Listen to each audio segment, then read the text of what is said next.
ఒక single bald ప్యాచ్‌తో వచ్చారు. అంటే ఏంటంటే ఇక్కడ హెయిర్ లేకపోవడం. చూస్తే చాలా స్మూత్‌గా ఉంది. సో, మనకి హెయిర్ ఫాలిక్యులర్ ఓపెనింగ్స్ కనపడుతున్నాయి. దీన్ని పేలిపొరుగుడు అంటారనమాట. ఎలోపెషియా ఏరియేటా. సో, ఇది థైరాయిడ్ డిజార్డర్స్ ఉన్న వాళ్ళకి చాలా ఫ్రీక్వెంట్‌గా వస్తూ ఉంటుంది.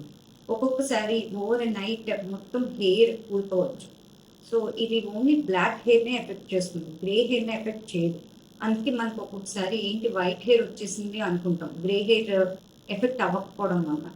సో, ఇది రకరకాలుగా ఉండొచ్చు. సింగిల్ ప్యాచ్‌లా రావచ్చు. లేదా మొత్తం తలంతా ఊడిపోయి టోటాలిస్ రావచ్చు. ఐబ్రోస్ ఎఫెక్ట్ అవ్వచ్చు. బియర్డ్ ఏరియా ఎఫెక్ట్ అవ్వచ్చు. లేదా బాడీ హెయిర్ మొత్తం ఎఫెక్ట్ అయ్యి యూనివర్సాలిస్ టైప్ కూడా రావచ్చనమాట. సో, దీనికి నెంబర్ ఆఫ్ ప్యాచెస్‌ని బట్టి దీనికి ట్రీట్మెంట్ మన టాపికల్ అంటే ఆయింట్మెంట్స్ రూపంలో గానీ, మనకి ఇంట్రాలిషనల్ ఇంజెక్షన్స్ ద్వారా గానీ, కొన్నిసార్లు లేజర్స్, కొన్నిసార్లు మ పల్స్ థెరపీ ద్వారా గూడా ట్రీట్మెంట్ ఇవ్వాల్సొస్తుంది. కొంతమందిలో ఒక 5% ఇండివిడ్యువల్స్‌లో ఇది సెల్ఫ్ లిమిటింగ్‌గా ఉంటుంది.